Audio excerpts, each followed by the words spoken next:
Бұл нұсқаулықта Windows операциялық жүйесінде бір компьютерден екінші компьютерге файлдарды оңай тасымалдауға мүмкіндік беретін ортақ папка жасауды үйренеміз. Елестетіп көріңіз, офиста бірнеше қызметкер жұмыс жасайсыздар және сіздердің бір ортақ файлдарды бір жерге бір папкаға сақтағыларыңыз келеді. Оған қол жеткізгілеріңіз келеді, бөлісіп ақпаратпен алмасу мәселесі. Ол кезде бір компьютерді негізгі файл сервер ретінде былайша айтқанда таңдаймыз және басқа қолданушылардың барлығы сол жердегі файлға қол жеткізуге мүмкіндігі болады. Көп жағдайда бізде Windows 10 немесе Windows 11 операциялық жүйелер офиста жиі қолданатын ескертетін болсақ, онда мына қадамдарды орындаймыз.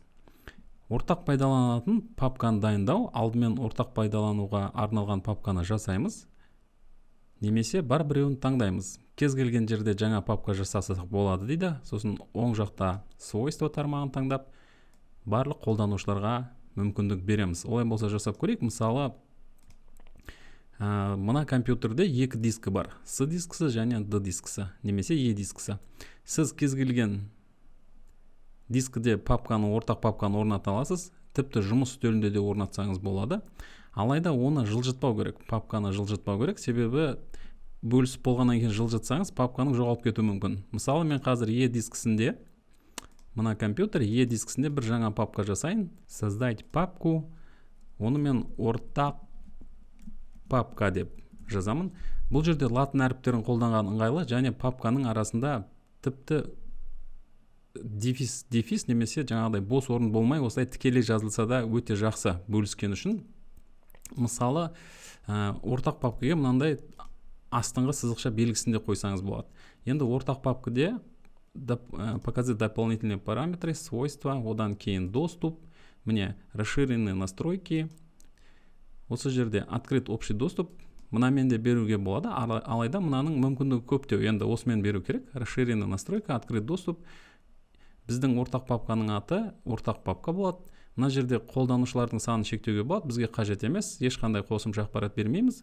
Және разрешение, кімге доступ бергіміз келеді? Біз барлығына қолдануға мүмкіндік бергіміз келеді, олай болса барлығын таңдаймыз және оларға жазуға, оқуға полный доступ береміз. Осы папкадегі ақпараттарды, жаңа ақпараттарды сала алады, ол жердегі папкаларды жою мүмкіндігі де болады. Енді кішігірім офиста осындай бір-біріне үлкен сенімділік артылады және папкалерге, құжаттарға осындай толық мүмкіндік беріледі. Одан кейін применить, окей, применить, окей. Енді қараңыз, бізде папканың желідегі сетевой путь пайда болды. Біздің компьютердің аты, одан кейін ортақ папканың аты. Закрыть дейміз. Міне, бізде қазір компьютерде ортақ папка пайда болды. Енді екінші қадам осы ортақ папкаға желі арқылы кіру. Енді басқа компьютерден осы ортақ папканы табу үшін келесі әрекеттерді орындаймыз. Ол үшін не істейміз? Бірінші компьютердің атын іздейді екенбіз, немесе IP мекен-жайын. Ортақ папканы бөлісіп отырған компьютердің атауы бойынша жеңіл табу үшін ол компьютердің атын оңай қылып қоюға болады. Ол үшін мысалы система, жүйе, осы жерде компьютердің атын мысалы қоямыз.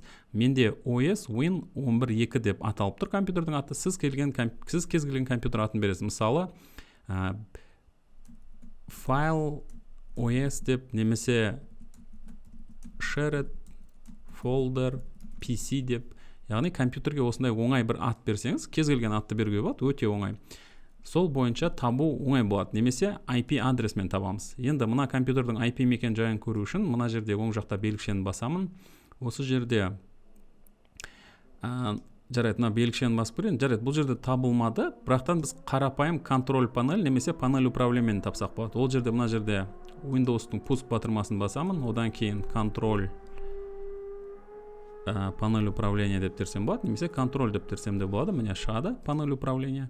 Одан кейін осы жерде центр управления сетями и общим доступом, изменение параметров адаптера және біздің Ethernet порттың адаптеры, біздің сведения. Міне біз компьютердің IP адресін көреміз. 192.168.0.123. Бұл бізге осы ортақ папкаға кіру үшін керек.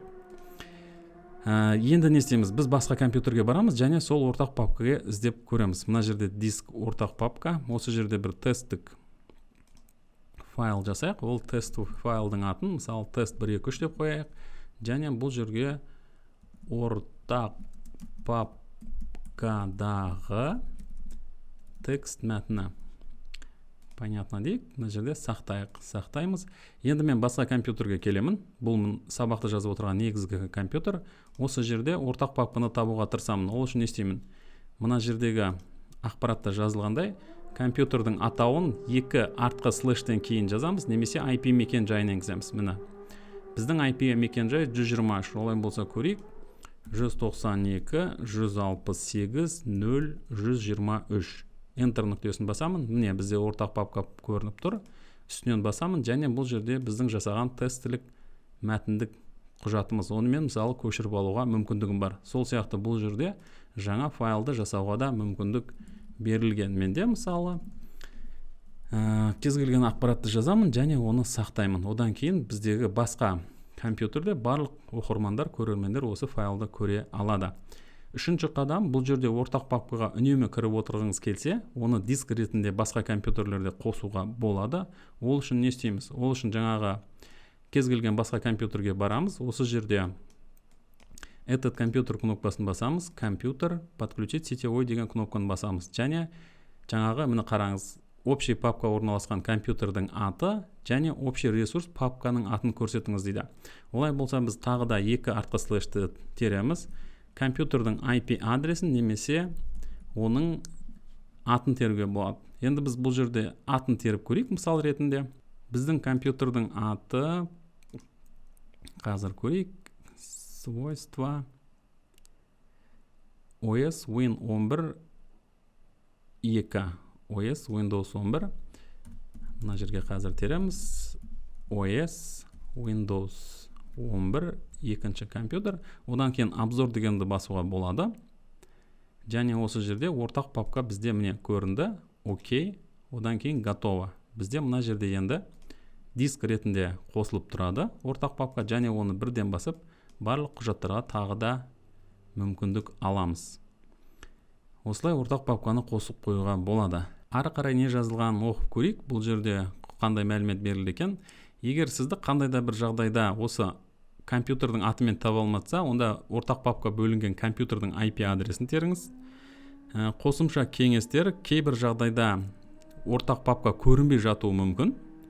Олай болатын болса, осы ортақ папканы бөліскен компьютерде тағы да панель управления келеміз. Енді мен ағылшынша тере берейін, сіздер орысша панель управления деп терсеңіздер болады. Панель управления, тағы да центр управления сетями и общим доступом. Осы жерде изменить дополнительные параметры общего доступа деген кнопканы басамыз. Және қараңыздар, бізде мысалы біздің компьютерде қолданылып тұрған профайлдарды қараймыз. Частные сети, қайсысы болса да барлығына доступ бергіміз келсе, мына жерде общий доступ к файлам и принтерам. Осыны қосуды ұмытпаңыздар. Мысалы, бұл жерде общественные сети біздің жағдайда өшіп тұр екен. Сетевое обнаружение, мысалы, біз бұны қосуымыз керек. Общий доступ к файлам и принтерам. Осындай галочкаларды қосу міндетті. Сондай-ақ барлық сеттерде доступ бергіңіз келсе, онда тағы да осы жердегі галочкаларды қосып ортақ папкаге мүмкіндік береміз. Бұл әдіс әрине кішігірім офистер немесе үй желілері үшін өте қолайлы. Үлкен ұйымдарда арнайы файл серверлері немесе NAS құрылғылары, Network Attached Storage керек. Біздің компанияның осы веб парақшасына келетін болсаңыздар, және біз жайында осы жерде Synology компаниясының мысалы көптеген осы ортақ файлды ұйымдастыруға, қауіпсіз, өте жоғары деңгейде ұйымдастыруға арналған шешімдері бар. Соның ішінде мысалы мынандай диск стейшндар. Бұлар сіздің бизнесіңіздегі ортақ файлдардың сақталатын көлемі, оның қауіпсіздігі өте жоғары деңгейде болады. Ол туралы мысалы басқа сабақта айтсақ болады. Олай болса, бұл сабақ сіздерге пайдалы болды деген ойдамын. Лайк басуды ұмытпаңыздар, және келесі сабақта кездескенше.